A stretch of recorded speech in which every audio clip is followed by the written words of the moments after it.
I finally got a MoonSwatch. If Swatch and Omega weren't embarrassed before, they really ought to be now. There's been a lot of talk about the MoonSwatch ever since its release a year ago. It's polarised opinion, with some saying it's a fun, cool, playful watch, whilst others bemoan the poor build quality, the colour bleeding off the cases and onto wrists, and the dreadful straps. Nevertheless, by some estimates, more than 1 million of them have been sold in the last 12 months. I confess, I got caught up in all the hype and I recently bought one. Having since got hands-on with the MoonSwatch, I'm surprised that no one appears to have pulled either watch brand up on the issue I stumbled into, which is hiding in plain sight. This is Swatch and Omega we're talking about. Honestly, both brands ought to be embarrassed and feel abashed. Initially, I wondered whether it was tantamount to fraud. It was all rather upsetting and a bit of an emotional roller coaster. Let me explain. After a few walk-by and drop-in attempts at Swatch stores in London, Dubai, and most recently Geneva Airport, I finally found myself in the right place at the right time in a Swatch store where they had a small handful of MoonSwatch watches that were actually available for sale. So I bought myself a MoonSwatch. In Dubai, I'd had a look at the display case and pondered over which one I might want if I'd had the luxury of choice. I wasn't entirely sure. I didn't like the ones that were too obviously faithful to the original moonwatch. I felt the MoonSwatch ought to look demonstrably different, but then I couldn't quite make up my mind as to which one I'd choose. In the event, when it came to it at Geneva Airport, I had a limited choice and felt there was no time to dilly-dally. Mine is the red one, the Mission to Mars. It was the last of its kind available in the store, and it was only one of 3 MoonSwatches available at all. I had to pick of either this one or the yellow one, which is called the Mission to the Sun. That was it. And so, for 250 Swiss francs, the Mission to Mars was all mine. There was literally a queue forming behind me to look at these watches, and as I stood at the desk, I didn't even ask to hold the watch or try it on before taking the plunge and paying for it there and then. A lady immediately behind me bought the penultimate yellow one, almost as quickly as I'd bought mine, and as I was leaving the shop, delighted with myself at having made my purchase, the very same lady caught up with me as I was packing my Swatch Omega box into my bag. "You got the last red one," she said. "I know," I replied. I wasn't sure whether to go for the red or the yellow one. She looked at me and asked, "Want to swap?" "No, thank you," I replied, and we just stood there, grinning at one another. She didn't look unhappy either way, quite the opposite. We shared our respective excitement at having finally acquired our respective MoonSwatches. "I already have the blue one," she said, "and I love it. I want one in every colour."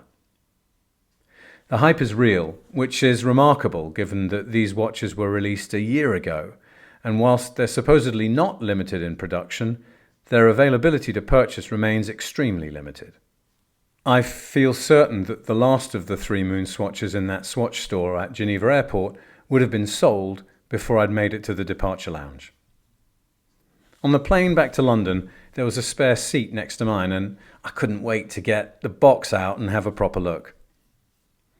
Unlike my feelings regarding the fake Aquanaut, this felt completely acceptable to be removing my Bremont Battle of Britain to replace it with this iconic-looking watch. Of course, it's not a real Speedmaster moonwatch, but given the Omega brand authenticity and the quirky Swatch collaboration, I like it. I always had a huge amount of respect for both Omega and also Swatch, 2 first-class brands. This collaboration is, on the face of it, really clever. So I was all made up at having finally gotten hold of one of these MoonSwatches. I don't know why I hadn't expected this, but it is surprisingly light, and it wears a little smaller than I had imagined on wrist. The Velcro-style NATO strap was easy to use and supple enough to feel like it was molding to my wrist within the first hour of wear. I'm not convinced how well the white strap will look after continuous wear, but hey, it's interchangeable. Similarly, I'm interested to see how the white tachometer bezel wears over time. I suspect it might not be long before it starts to fade or rub off. I've heard the horror stories about the pushers breaking and falling off MoonSwatches, but only time will tell. For the 250 Swiss francs I paid, my overriding feeling is that this is a fun watch to enjoy, and I'm willing to give it a go. Besides, there's a 24-month warranty, so. It's only been an hour or so on the plane, and already I've started to look at this watch more rationally. Is this watch good value? Bioceramic is marketing speak for what looks and feels like plastic. And frankly, it does look cheap. I'm just not yet sure as to whether it's nasty too. Perhaps there's an over-expectation here on my part. I'm looking, and what I see and recognize is an Omega in form, and I read the Omega brand most prominently on the dial. Omega is also in my line of sight as I look down at my wrist on the strap. However, this is not like any other Omega I've ever come across, and all that does is serve to remind me that this is really an expensive Swatch watch. Don't get me wrong, there's nothing wrong with Swatch watches, but this one is marketed and sold with all the moonwatch connotations in full technicolor. I asked myself, what did you expect? On that basis, I suspect the collaboration is better for Swatch than for Omega. It elevates the Swatch brand and arguably dilutes Omega's. The phrase that springs to my mind is that this watch is a sheep in wolf's clothing. Presumably the basic idea is that through this collaboration, Omega will attract a new audience. I'd love to know how that notion pans out over time. I'm now wondering how it compares to my Speedmaster Professional moonwatch, and I'm looking forward to getting home and to doing a comparison. I'm still giving the MoonSwatch the benefit of doubt, but something's bothering me, a nagging doubt. I've now let the chronograph run for just over an hour, and I've noticed that whilst the subdial on the left-hand side at the 10 o'clock position has gone full circle, the subdial on the right-hand side at the 2 o'clock position has yet to register this fact and remains resolutely stuck at the vertical 10 position. Initially, I'm incredulous. I wonder if there's some misalignment and the dial on the right-hand side will kick in a minute or so after the 60 minutes are up. So I video the seconds leading up to this event a couple of times. Nothing. So now I'm getting upset. I mean, in all honesty, that's just rubbish. Come on, Swatch and Omega. Later at home, my wife listens to me bemoaning this fact. Are you sure that you've read the instructions correctly? Well, frankly, there are no instructions. And besides, look at it. It's a chronograph, and it's got a subdial on the right-hand side at the 2 o'clock position that purports to have a 10-hour display. I don't need an instruction booklet to understand this. It's obvious, isn't it? As I say, I have heard stories about this build quality and the pushers falling off, but I haven't come across anything about this. I mean, the watch should, at very least, actually work, right? Maybe it isn't malfunctioning. Perhaps it's simply intended to be a toy. I mean, it's a chronograph and it sort of works for an hour, but not for the 10 hours depicted. If that were the case, why wouldn't someone have said something to that effect? Why hasn't Swatch put out a disclaimer? Warning, this watch looks like it has a chronograph with a 10-hour display, but it doesn't count hours. There's been no such disclaimer. To me, this feels to be a clear case of trade misdescriptions. The honeymoon period is indeed short here, and I'm not convinced the mission to Mars and I are going to see out our first day together. I'm already feeling buyer's remorse at my earlier impulse purchase. I am quickly beginning to feel that the MoonSwatch isn't just cheap, but it is, indeed, also nasty. It's not as if the hour subdial at the 2 o'clock position isn't working at all. Every time I stop the chronograph from ticking, it moves to another part of the subdial in a seemingly random fashion. It moves to a different place each time. It's a quirky feature which initially I thought was cute, but if the chronograph doesn't do what it's supposed to do, then it detracts from all the excitement and the good feelings I previously felt towards this watch, and towards both the Swatch and Omega brands. In that sense, the MoonSwatch is a curate's egg. What a letdown. How disappointing. The MoonSwatch is pure style over substance. A watch at this price point should perform its basic functions. I'm not at all happy, and I'm sort of surprised at how annoyed I feel, partly with myself for having bought into the hype. Prior to this purchase, I had faith in both the Omega and Swatch brands. My initial take was, the MoonSwatch is better for Swatch than for Omega. Now I feel increasingly convinced that it reflects badly on Swatch too, because the watch doesn't perform as it purports to. It's little more than an expensive toy. And now I feel conned. So I'm left wondering what to do. The watch does have a 24-month warranty, so I should allow the benefit of doubt and assume I've simply been unlucky. I resolved to take the watch to Swatch and ask them to rectify this issue. I should hold them accountable. But first, I check on the Swatch website. Yep, it's there. Reference to the chronograph hour subdial is clear within the description. The right-hand side subdial at the 2 o'clock position is indeed what it appears to be to me, a functioning hour subdial. There's no excuses or disclaimer saying that the hour subdial is just for display purposes. No reference to the fact that it doesn't perform as it should. So, as far as I'm concerned, this should work. But it doesn't. Then I look at another page and come across the promise that I expect from a brand like Swatch. Swatch guarantee, it reads. Easy return, satisfied or reimbursed. So, I'm not going to lose money, nor do I wish to sell or even give this watch to somebody knowing what I now know. The MoonSwatch doesn't function as it should. Am I making a meal of this? Would I be satisfied if the chronograph was only good for an hour and not for the 10 hours as displayed on the subdial? Maybe, if I'd been told prior. Are the other watches in the range similarly defective? I have no idea. I've only ever been hands-on with the mission to Mars. I'm really not looking for trouble, nor do I want to have a row, but this is really bothering me. If you'll excuse the pun, it's grinding my gears. Now, in my mind, the MoonSwatch is a phony. It doesn't do what it purports to do. I feel as though I've been missold. Having finally managed to buy one, I almost immediately regret it. I decided the easiest way to bottom out this matter was to write to Swatch via their website. So I hit the Contact Us button on the website and filled in the fields in the form. In the subject field I wrote product query/fault, mission to Mars, MoonSwatch, and in the description field, the chronograph hour marker doesn't appear to work. It doesn't count the hours after each 60 minutes passes.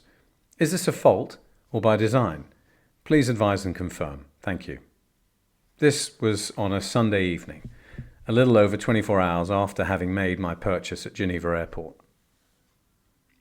On the following Tuesday afternoon, I received this response from Swatch, from a lady called Helen, via connect@swatch.com. Good afternoon. Many thanks for your all mail. I can confirm that the 10 o'clock minute subdial on the Omega MoonSwatch collection will not begin to count hours after 60 minutes. The movement used will revert back to 0 after 1 hour. We don't recommend running the chronometer for long periods of time, as this will deplete the battery. Kind regards, Helen. This is a slightly confused response.